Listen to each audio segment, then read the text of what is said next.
Kunut subuh itu ada dalilnya. Kunut subuh itu ada dalilnya. Kunut subuh terus menerus ada dalilnya. Hadisnya dhaif. Dhaif itu artinya apa? Lemah. Lemah itu boleh dipakai atau tidak? Nggak boleh dipakai. Ingat tuh, hadisnya ada dhaif. Kalau dhaif nggak boleh dipakai. Bahkan ada sahabat bertanya, seorang anaknya dari sahabat bertanya, wahai ayahku, engkau pernah sholat di belakang di belakang Rasulullah SAW, Abu Bakar, Umar, Uthman, Ali, radhiyallahu anhum. Apakah mereka kunut subuh? Dijawab oleh bapaknya, ai bunayya muhdatsun, wahai anakku, kunut subuh itu muhdats. Apa mana muhdats? Beda. Bahkan lebih tegas lagi di Sunan Nasa'i dijelaskan, ai bunayya bid'atun, wahai anakku, kunut subuh itu bid'ah. Kalau bid'ah nggak boleh kita ikut. Apakah hukumnya kunut subuh? Bolehkah seorang makmum kunut? Ini sudah sering ditanya. Kunut teman-teman sekalian. Kalau imamnya kunut, antum kunut. Ini khilaf diantara Imam Ahmad dan Imam Syafi'i. Imam Ahmad mendhaifkan hadis tentang kunut subuh, Imam Syafi'i menghasankannya, gitu kan? Dan keduanya ulama besar nih. Keduanya ulama besar. Dan pernah Imam Ahmad ditanya, waktu itu Imam Ahmad ini pernah jadi muridnya Imam Syafi'i ya. Setelah mereka jadi bubar, maksudnya bukan bubar, berpisah maksud saya ya, berpisah. Imam Syafi'i tinggal di Mesir, Imam Ahmad tinggal di Irak, maka murid-murid Imam Ahmad menjalankan banyak yang disampaikan oleh beliau sebagai fatwa. Lalu sempat muridnya bertanya, hai Imam, kalau kami sholat di belakang orang-orang yang madhab Syafi'i, apakah kami kunut? Kata Imam Ahmad, kalau kau tidak mau kunut, jangan ikut sholat. Artinya harus kunut. Hormatin orang itu, karena ini hadis masih diperselisihkan, tapi hadisnya ada. Beda hadis maudhu ya. Hadis bohong itu baru lain, gitu kan? Tapi kalau antum mau ngamalin sementara antum sendirian, antum sholat, memang orang jemaah sudah faham, antum jadi imam, silakan, juga nggak masalah. Jadi orang bisa saling menghormati, gitu kan? Tapi yang jelas khusus untuk kunut yang tidak diperselisihkan adalah kunut witir. Ini sayangnya di Indonesia kita tinggalin, kita kalau tarawih jarang kunut, biasanya 10 terakhir baru kita kunut. Itu di Masjid Haram tuh tiap malam mereka kunut. Karena memang hadis yang sahih tidak diperselisihkan adalah kunut di witir. Dengan bacaan kunut yang sama ya. Bacaan kunut yang sama, cuma ditambahkan dengan doa-doa. Dan juga perlu kita luruskan sekalian, teman-teman sekalian. Ada sebagian orang yang menyebarkan kalau kunut itu di tengah-tengah harus menghilangkan suara. Ini sama sekali tidak ada panduannya. Jadi kunut baca-baca semua sekalian. Fa innaka taqdi wa la yuqda 'alaik sampai habis ini mereka kecilin suara. Kalau ditanya kenapa, mereka juga nggak punya jawaban. Gitu kan? Jadi semua saya jangan baca kunut semua sekalian. Karena itu kan memang disunnahkan oleh Nabi SAW. Assalamualaikum Buya. Assalamualaikum. Mohon bimbingannya. Saya dulu ikut dengan kelompok orang yang sholatnya tidak menggunakan kunut dan bacaan iftitahnya pun berbeda. Namun sekarang saya sudah faham dan ingin mengikuti aliran ahli sunnah wal jamaah. Apa yang harus saya lakukan Buya? Apakah sholat saya yang dulu itu harus diulang, lalu kedepannya sholat saya harus bagaimana? Apakah saya harus mengalahkan doa kunut dan doa iftitah seperti orang-orang ahli sunnah wal jamaah lakukan? Mohon bimbingannya agar ibadah saya menjadi benar. Pertama, sholat Anda tidak perlu diulang, karena sholat Anda tetap sah. Yang kedua, masalah kunut. Yang tidak kunut bukan berarti bukan ahli sunnati wal jamaati. Kalau dia sadar kalau dia mengikuti Imam Abu Hanifah, tapi ada yang tidak kunut memang bukan ahli sunnah, itu bukan urusan. Jadi yang tidak kunut bukan berarti pasti tidak ahli sunnah, bukan. Sebab mazhab Abu Hanifah tidak ada kunut di dalam. Tinggal Anda itu yang Anda maksud itu kelompok siapa? Jangan-jangan kelompok tidak kunut yang bukan ahli sunnah. Memang ada yang tidak kunut bukan ahli sunnati wal jamaati. Bahkan memusuhi ahli sunnati wal jamaati. Musuhi madhab.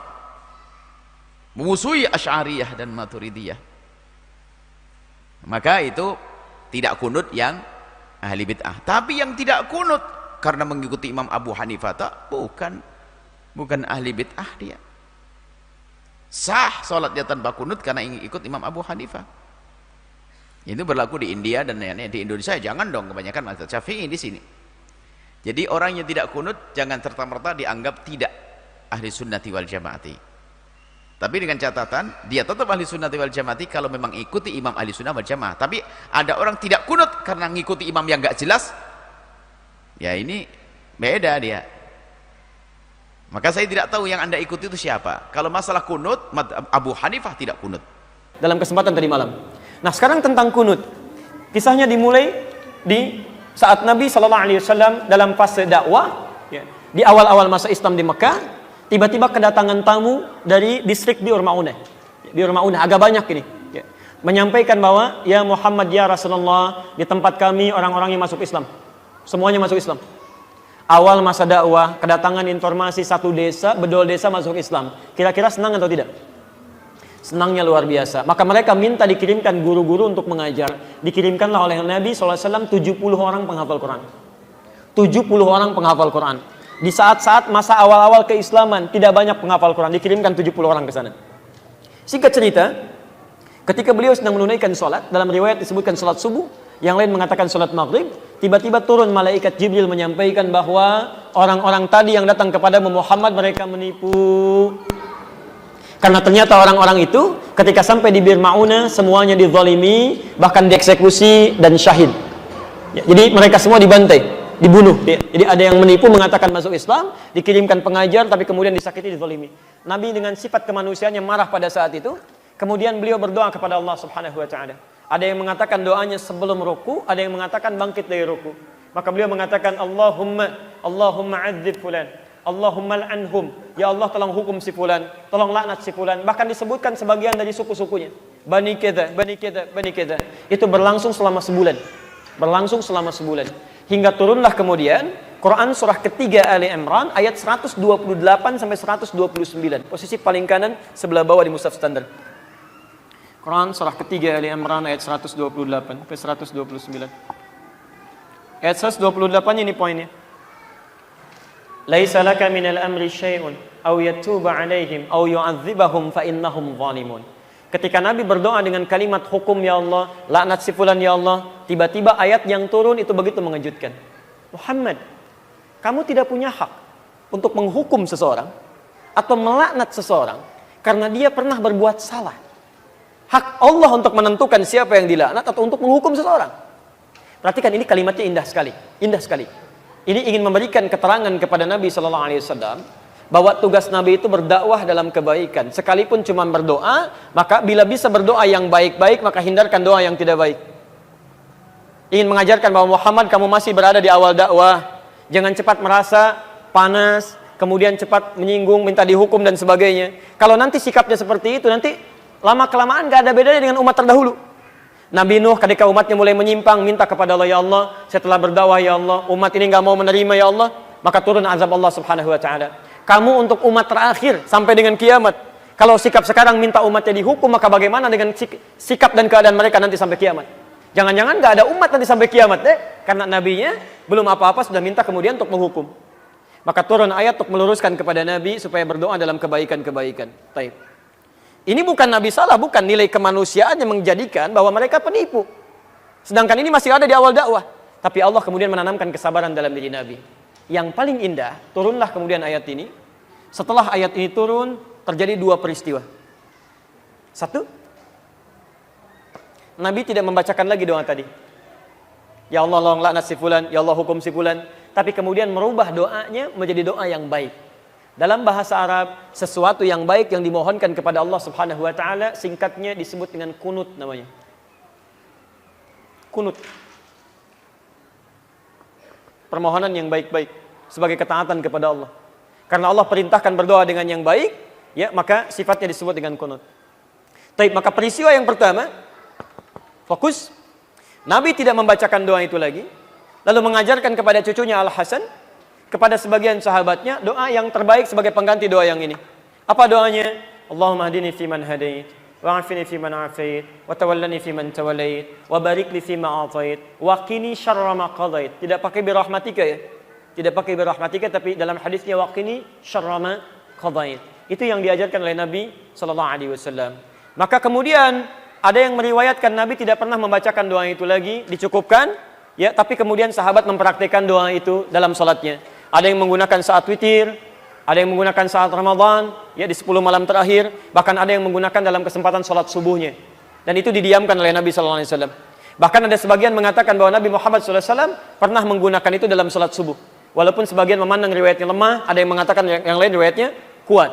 Dari sini, Bapak Ibu sekalian, karena Nabi SAW tidak mempraktekkan doa yang tidak baik tadi, kemudian mengajarkan doa yang baik ini, dan beliau mendiamkan sahabat yang mempraktekkan, tidak melarangnya, ya, maka disinilah kemudian para ulama melihat itu, lalu menyikapi dan mengambil kesimpulan dengan 3 kesimpulan. 3 kesimpulan. Karena Nabi tidak mengatakan langsung. Kalau Nabi mengatakan, sudah nggak usah berdoa, selesai masalah. Kalau Nabi mengatakan, berdoa ya, ini bagus, selesai masalah.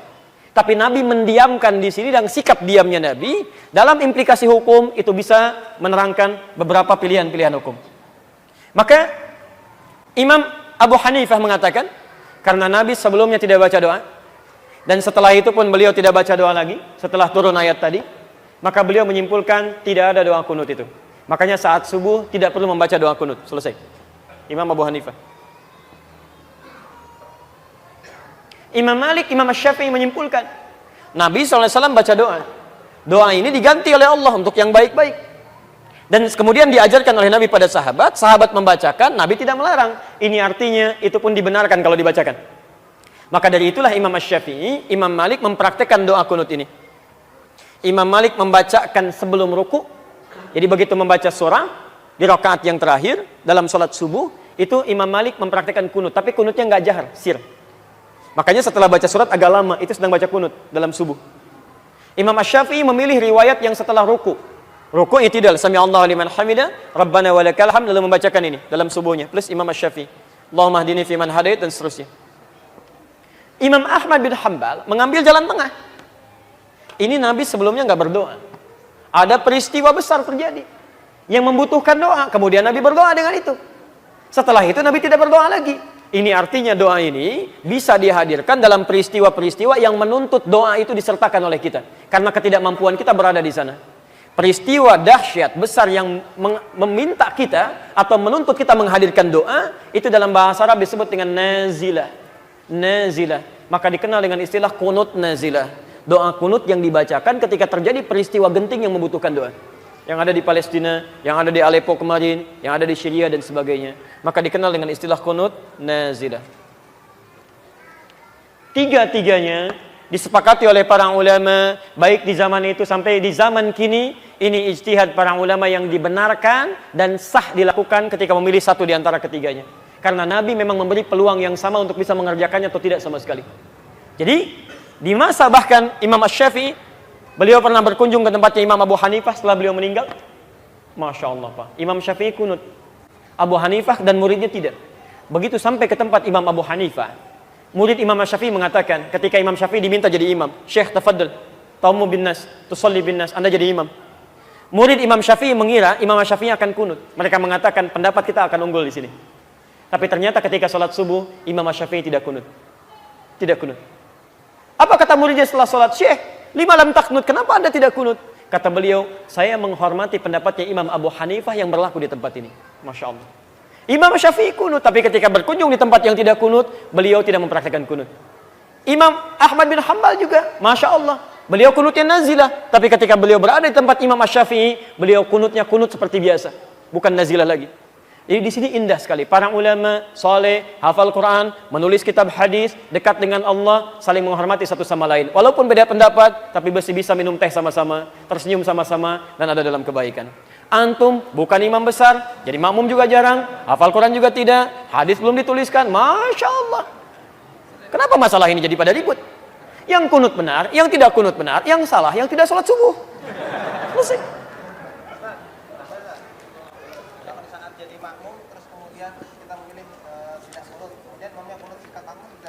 Baik, ini pertanyaan selanjutnya, sama di sini ya dengan kertas. Baik. Nah, sekarang selesai sederhana. Jika imamnya kunut, antum ikut kunut. Mengaminkan, selesai. Ya, persoalan mengangkat tangan atau tidak itu persoalan lain. Tidak harus mengaminkan mengangkat tangan. Saya tadi subuh imamnya kunut. Saya mengaminkan tapi tidak harus mengangkat tangan. Kalau imam dia berdoa boleh mengangkat tangan. Ya, jadi begitu mengatakan Allahumma hadina fiman hadait, saya katakan amin. Karena makmum itu tugasnya mengikuti imam. Dan kalaupun imamnya nggak kunut, antum biasa kunut, antum nggak usah kunut. Apalagi imam salam, antum sujud sahwi, itu nggak usah. Awas jangan terlampau soleh di sini. Awas, karena tugas makmum itu mengikuti imam. Imam ruku, antum ruku. Imam sujud, antum sujud. Imam kunut, antum kunut. Imam nggak kunut, antum nggak usah kunut. Selesai ya? Gampang sebetulnya. Allahu Akbar. Yang salah, yang tidak, kita sepakat di situ. Baik. Saya dulu di Tripoli dapat kunjungan dari ketua PBNU dulu. Datang, ya. Mengatakan, alhamdulillah katanya Ustaz. Di Indonesia sekarang NU dan Muhammadiyah sudah kompak. Subuhnya nggak pakai kunut gitu ya. Masya Allah saya bilang, bisa begitu? Iya, karena nggak pada ke masjid semuanya, masing-masing.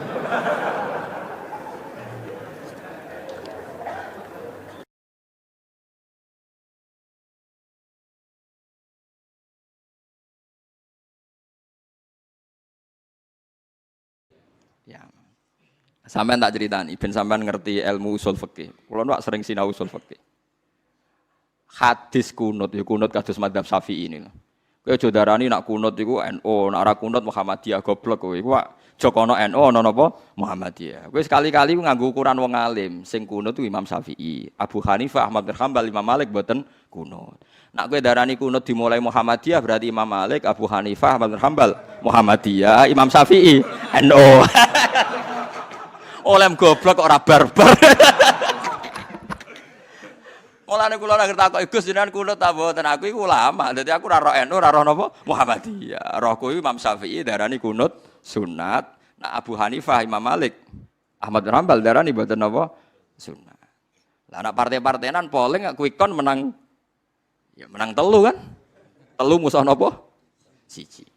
Tapi Imam Syafi'i itu luar biasa. Ketika beliau berpendapat kunut sunat, itu tahun sekitar 1050 apa 150 sampai 204. Itu Ahmad bin Hanbal masih hidup, Imam Malik masih hidup. Imam Syafi'i pernah dibantah begini. Kamu kan tahu ya Syafi'i bahwa Nabi hanya kunut 1 bulan kan. Masyhur kan Nabi itu pernah kunut hanya apa? 1 bulan. Itu pun kunut nazilah. Itu pun kunut apa? Nazilah. Ini masyhur anna Rasulullah qanata syahron yatu ala ri'lan wa dzikwa wa usaya asad Allah wa Rasulullah. Ini utang teks Muslim redaksine ngoten to. Anna Rasulullah qanata napa syahron napa sing ndongakno maksudna napa ala ri'lan wa dzakwan wa usaya asad Allah napa wa Rasulullah. Karena penduduk ini membunuh para hufadzul Quran, para hamalatil Quran. Imam Syafi'i jawab begini. Andaikan Nabi sholat sunat sekali saja qobliyah atau ba'diyah, apa menjadi sunat hanya sekali itu saja? Jawabnya penggemar-penggemar Malik, Allah. Ya sunatun ila yaumil qiyamah. Saya sampean tak bedai, Nabi sedekah pisan pindho apa tiap detik sedekah? Pisan pindho kan, mosok sedekah mulai tangi turu nganti sare meneh kan ya ora mungkin. Tapi sunate sedekah ila yaumil qiyamah. Nabi poso Senin Kamis selalu apa sekedar pernah? Sekedar pernah kan. Tapi pas Senin Kamis sunat ila yaumil qiyamah. Lah kunut itu Nabi tidak melakukan terus, tapi hukumnya ya kudu sunat ila yaumil qiyamah. Karena perilaku kunut tahu dilampahi kanjeng Nabi Muhammad sallallahu alaihi wasallam.